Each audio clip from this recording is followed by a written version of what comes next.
When I say running shoes, what pops up in your head? Nike, of course. Do you know Nike occupies that neuron in your brain that associates running shoes with this particular brand? Hi, this is Nikecraft, your host for Luxury Unplugged podcast, and today we are taking you through the startup story of Nike. Do you love to run? Or are you looking to start running as a way to get in shape? If so, then you need a good pair of running shoes. And when it comes to running shoes, Nike is one of the best brands out there.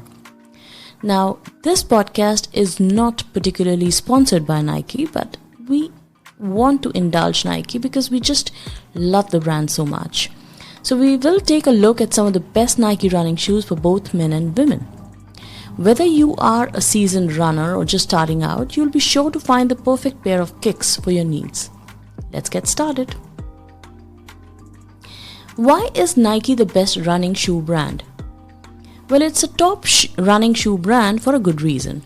Nike produces shoes that provide superior cushioning and comfort with their Nike Air Max or Nike React technologies, both of which have been tested extensively by professional athletes.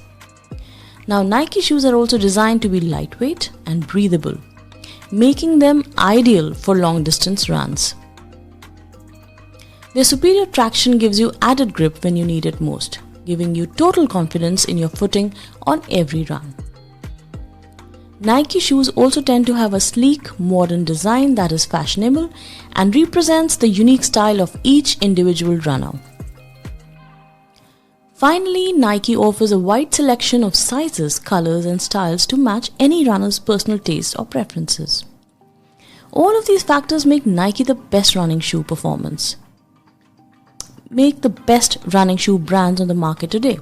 So whether you prefer minimalist looks or you are looking for a high-end cushioned performance, Nike has the options to fit your needs. With Nike's commitment to quality, engineering, and long-lasting materials, it is your go-to source for running shoes that will keep you comfortable while delivering championship levels of performance.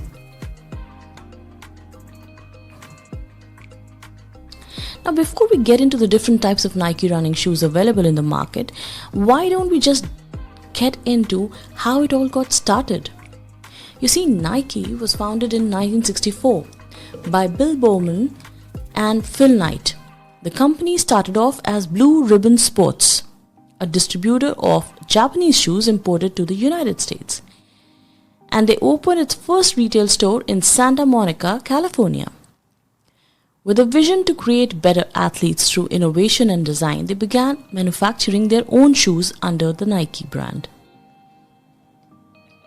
So the 24-year-old Phil Knight, a Stanford graduate, journeyed to Kobe, Japan in 1962, where it all started. After finding Onitsuka Tiger sneakers, Knight made a deal with the founder, Mr. Onitsuka, to sell his sports shoes in America. A year and a half later, after the trainers arrived in America, Knight sent 2 pairs of his former track and field coach Bill Bowman. The young entrepreneur hoped that Bowman could help him sell a few pairs of low-cost shoes.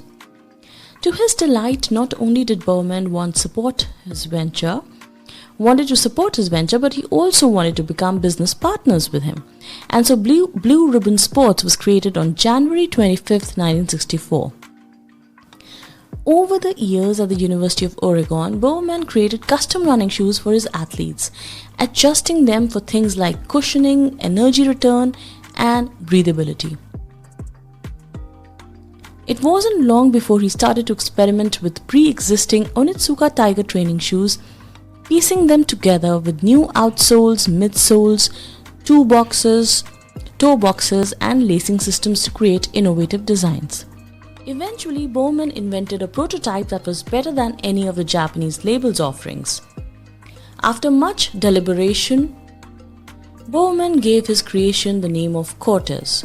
The Cortez shoe was a massive success for Onitsuka Tiger and Blue Ribbon Sports, becoming a bestseller 2 years after its production began in 1966. Its sleek design captivated athletes and everyday wearers like a testament to Bowman's talent for creating fashionable shoes that were also comfortable. However, as the business continued to grow and expand, tensions between partners began to arise. And after several arguments, Blue Ribbon Sports and Onitsuka Tiger ended their relationship in 1971. Afterward, Bowman, Knight and others did what most new singles do, they rebranded. The Nike name was inspired by a dream of one of the new employees in which he saw the Greek goddess of victory.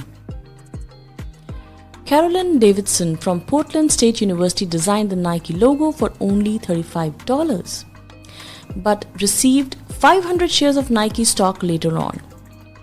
And after Blue Ribbon Sports was outfitted with the proper resources to change their appearance, they became Nike Inc. You can read about how it all unfolded in Phil Knight's novel Shoe Dog. So this is the history of Nike shoes. Now let's dig into the different types of Nike running shoes available in the market. There is Nike Pegasus Turbo, Vaporfly, there is Air Zoom, there's Air Max, Dunks, and all the different varieties. So for instance, Nike Air Max was released in 1995, and mostly the colorway was neon. And it was worn by Jay-Z, Eminem, and LeBron James, Eric Dane. So the Air Max 95, known locally as the Air Max 110, a name that references its initial pound sterling price point, is a brainchild of trainer designer Sergio Lozano. On the other hand, if you need a reliable everyday trainer that can handle short sprints and light jogs, then you could go in for Nike Free RN 5.0 or Tangent. So with an arch contour construction and strategically placed traction pads on the outsole, these two models provide great grip on surfaces like concrete and pavement to give runners a natural feel during their workouts.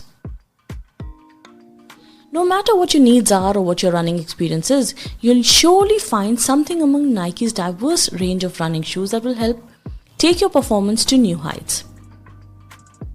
For example, Nike Dunk SB Low. Now this was released in 2002. Nevertheless, one of the best ways to develop a skateboarding look is by wearing some fat-tongued SB Dunk Lows with baggy trousers and a tee, perhaps topping it up.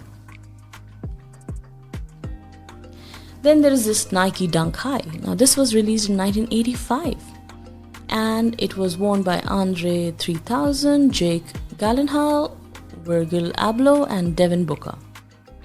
More of a high top man, allow us to acquaint you with SB Dunk Low's older, taller cousin, the Nike Dunk High. Now the 1985 silhouette was designed to allow young basketball players to flex their college colors on court, which explains why the most coveted pairs of high top dunks take the name of American universities, example Syracuse, Michigan and Kentucky. Now let's talk about the most recent Nike shoe that just got released in 2020, and that is Sachs X Nike Vapor Waffle. It has been worn by Ben Simmons, Arjun Kapoor, Zendaya, Kylian Mbappe. Sachs X Nike possesses a sincerity that sets it apart from other sneaker collaborations. It's a true fusion of ideas.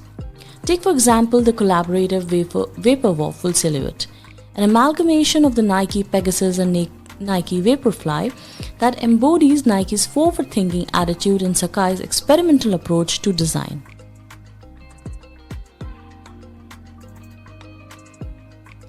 So now you see, with the varied options in Nike, there are so many benefits that we can, look into while buying our favorite pairs. The popular choice is Nike usually because they are usually comfortable footwear and they provide superior cushioning, support to the feet during exercise, and they also boast a wide range of other benefits like being lightweight, breathable, allowing air to circulate around the foot, keeping it cool even during intense workouts. They have good shock absorption technology, making them an ideal choice for those who need extra protection. Their non-slip rubber outsoles also ensure that they have firm, grounded exercise regardless of the surface that you may be on. So how could you possibly choose the right Nike running shoes for you? It is not a difficult process. With so many options available from Nike, it can be hard to know where to start. So here are some tips for helping you find out the perfect pair of shoes to your next run. Consider the type of surface that you'll be running on. Different shoes offer different levels of cushioning and stability depend on whether you're running on a road or a trail.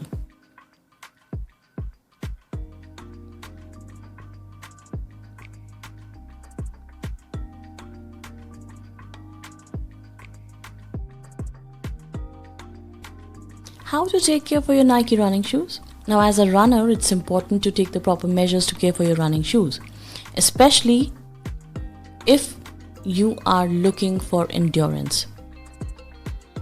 To ensure that your Nike running shoes retain its superior cushioning, you need to take definitely special care of it. First, essentially, clean up your shoes after every practice or race. Start with mild soap and water and use a separate toothbrush to gently scrub away any debris or dirt from soles of the shoe. Next, apply a thin layer of leather conditioner or wax to premier leather Nike running shoes in order to help protect them from rain or moisture.